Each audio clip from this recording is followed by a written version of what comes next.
तो यांगसे जहां पर भारत और चीन की झड़प हुई, वहां पर इस वक्त जी न्यूज संवाददाता की मौजूदगी और वहां से यह रिपोर्ट आपको देखनी चाहिए। जी मीडिया देश का पहला न्यूज चैनल है जो उस तनाव की क्षेत्र तक पहुंचा है जहां पर चीन के तरफ से सेना भारत में घुसपैठ की कोशिश कर रहा था। हम इस वक्त भारत चीन के सीमा के बिल्कुल पास है और ये है मैकमोहन लाइन।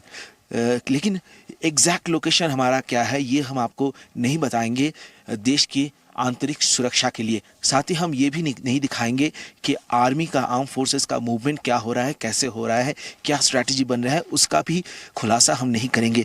मेरा कैमरा पर्सन अल्पन बोरा के साथ हम इस वक्त जहाँ पे है, ये बर्फ से ढक चुका है कुछ कुछ हिस्सा पहाड़ों का। यही वो जगह है मैकमोहन लाइन जहाँ जो भारत और चीन की सीमा है। हम यहाँ पे जोर से बात भी नहीं करते हैं क्योंकि यहाँ पे सिक्योरिटी इतना स्ट्रांग है और यहाँ पे कहीं कभी भी स्थिति। कृषि से हर दिन, हर महीने, हर साल, इतना ही नहीं आपके रिटायरमेंट के लिए भी पैसे कमाना है, फिर देरी किस बात की। फ्रीडम ऐप को अब भी डाउनलोड कीजिए। खराब भी हो सकता है, इसलिए इस जगह का सीक्रेसी मेंटेन करना बहुत इम्पॉर्टेंट है। यहाँ पे कड़ाके की ठंड है। इस वक्त हम जहाँ पे है, यहाँ पे खड़े हैं, यहाँ पे -2 टेम्परेचर है। ऐसी स्थिति में भारतीय सेना देश की सुरक्षा के लिए वो लगातार काम कर रही है और देश का हम पहला मीडिया हाउस है जी मीडिया जो यहाँ तक पहुँचे हैं। पिछले 2 दिनों से हम कोशिश कर रहे थे कि कैसे तवांग और तवांग से पहले जो नो मैंस लैंड है उसको क्रॉस करके भारत चीन के सीमा तक पहुंचे। हम इस वक्त भारत चीन के सीमा के पास में पहुंच चुके हैं और यहाँ से ये पहला तस्वीर हम आपको दिखा रहे हैं कि ये पूरा जो इलाका है ये नो मैंस लैंड है। ये पूरा इलाका आर्म फोर्सेस के अंडर में आता है। भारतीय सेना यहाँ पर अब भारतीय सेना के निगरानी में ये जगह रहता है। चीन की तरफ से बार बार इस इलाके में घुसपैठ की कोशिश किया जाता है लेकिन भारतीय सेना उन्हें खदेड़ के पीछे हटा देता है। ये जो जगह है ये अरुणाचल प्रदेश पे है। पिछले कई दशकों से चीन की तरफ से इस अरुणाचल प्रदेश को कब्जा करने की कोशिश किया जा रहा था लेकिन हर बार वो नाकाम हो रहा है। चीन के तरफ से डिप्लोमेटिक स्तर पर भी इस कोशिश किया जाता है। साथ ही साथ उनका जो आर्म फोर्सेस है उनको भी यहाँ पर घुसपैठ करने के लिए भेजा जाता है। अभी यहाँ पे जो स्थिति है आप समझ सकते हैं कि यहाँ पे नॉर्मल वॉइस में हम बात भी नहीं कर सकते हैं और कड़ाके की ठंड है, हड्डी गला देने वाली ठंड है और ऐसे ठंड में हमारे देश के जवान यहाँ पे डटे हुए हैं सीमा पर देश की सुरक्षा के लिए। कैमरामैन अल्पन बोरा के साथ सुमित सिंह गुप्ता, अरुणाचल प्रदेश। तो आपने ग्राउंड रिपोर्ट देखी जी मीडिया संवाददाता की। अब वो तस्वीर हम आपको दिखा रहे हैं यांगसे की। तवांग का दरअसल ये वो हिस्सा यांगसे जहां पर चीनी और भारतीय सेना के बीच झड़प हुई और जो जानकारी मिली उसके मुताबिक यहीं पर वो नाला है जिसे पार कर चीनी सैनिक दाखिल हुए थे। घुसपैठ की उन्होंने कोशिश की थी क्योंकि नाले के एक तरफ चीनी सैनिक हैं जो पेट्रोलिंग करते हैं और एक तरफ है भारतीय सेना और वहीं से इन्हें खदेड़ा गया। आप इसे ऐसे समझिए। और ये यांगसे ये वो इलाका है जो सबसे सेंसिटिव माना जाता है जहां पर दोनों सेनाओं के बीच में सहमति है। उसके बाद भी यहां पर ये झड़प होना इसके बताता है कि चीन की पहले से पूरी प्लानिंग थी। सोमित सेन अब हमारे साथ जुड़ चुके हैं, मेरे सहयोगी इस वक्त लाइव। सोमित, जिस तरह तस्वीरें हम अपने दर्शकों को दिखा रहे हैं, आपके जरिए अभी ग्राउंड रिपोर्ट हमने दिखाई थी, वहां पर किस तरह के हालात हैं सुरक्षा के लिहाज से भी, जो जानकारी साझा करने वाली है वो आप बताइए। जी प्रयोदी, देखिए ये जो जगह है इस वक्त हम आपको बता दें कि इस वक्त हम तवांग शहर में है।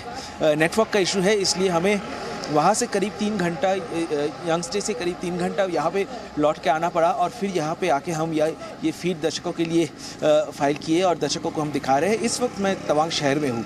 यहाँ से वहाँ तक जाने का जो रास्ता है वो रास्ता, जबकि रास्ता यहाँ पे बॉर्डर रोड ऑर्गेनाइजेशन की तरफ से रास्ता तो बना दिया गया है लेकिन कड़ाके की ठंड है एक तरफ, दूसरी तरफ ये जो एरिया है ये काफ़ी सेंसिटिव है। हमको जो आपने मेरी रिपोर्ट देखी होंगी कि वहाँ पे जो आर्मी का जो मूवमेंट है, एग्जैक्ट हमारा लोकेशन क्या है ये हम कुछ भी डिस्क्लोज नहीं कर पा रहे थे क्योंकि ये काफ़ी सेंसिटिव एरिया है और जैसे हम हमेशा ये ध्यान में रखते हैं कि देश की आंतरिक सुरक्षा के बारे में कोई भी इंफॉर्मेशन लीक ना हो।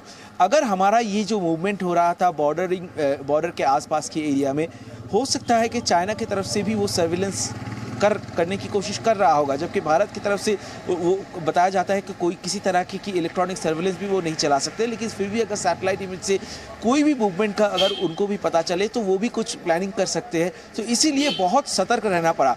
और आर्मी का मूवमेंट के बारे में भी मैं आपको बता दूँ, आर्मी का जो मूवमेंट जो बताया जा रहा था कि फोर्स मोबिलाइज कर दिया गया है, यहाँ पर तैनात है आर्मी के बहुत ज़्यादा संख्या में आर्मी तैनात है, लेकिन वो आपको कहीं पे भी रास्ते पे या फिर कहीं पे दूसरी जगह पे ऐसे नहीं देखने को मिलेगा, क्योंकि ये भी कोई भारत की स्ट्रैटेजी है कि कैसे यहाँ पे आर्म फोर्सेस यहाँ पे डिप्लॉय किया जा रहा है वो कहीं से भी डिस्क्लोज ना हो, क्योंकि ये देश की आंतरिक सुरक्षा की बात है।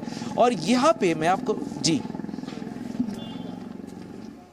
बिल्कुल सौमित आप बने रहिए। और ये देखिए जी न्यूज वो पहला चैनल है जिस पर आप वहां से सीधी ग्राउंड रिपोर्ट देख रहे हैं और ये तस्वीरें आप देख रहे हैं यांगसे की तस्वीर तवांग के। आपको लगातार हम बता रहे थे कि वो इलाका है जहां पर बहुत ज्यादा पानी तो है ही, लेकिन साथ में यहाँ पर एक बहुत बड़ा नाला है जिसके एक ओर पेट्रोलिंग करती है चीन की सेना और दूसरी ओर पेट्रोलिंग करती है भारतीय सेना। उसी नाले को पार कर चीन की सेना घुसपैठ करती है और 300 की संख्या में लगभग उससे ज्यादा चीनी सैनिक आते हैं और हमारी सिर्फ 3 बटालियन उन्हें खदेड़ देती हैं। और अब सुरक्षा के लिहाज से जी न्यूज भी पूरी जिम्मेदारी के साथ आपको ये खबर दिखा रहा है, ये रिपोर्ट दिखा रहा है। हमारे संवाददाताओं की वहां पर मौजूदगी होने का मतलब ये नहीं है कि हम किसी भी तरह की सुरक्षा के लिहाज से कोई भी गलत खबर या फिर फेक न्यूज आप तक पहुंचाएं। हर एक सटीक जानकारी आप जी न्यूज पर देख रहे हैं। इसी के साथ यहां रुक रहे हैं छोटे से ब्रेक के लिए, लेकिन ये बड़ी कवरेज जी न्यूज पर जारी है। कृषि से हर दिन, हर महीने, हर साल, इतना ही नहीं आपके रिटायरमेंट के लिए भी पैसे कमाना है? फिर देरी किस बात की? फ्रीडम ऐप को अब भी डाउनलोड कीजिए।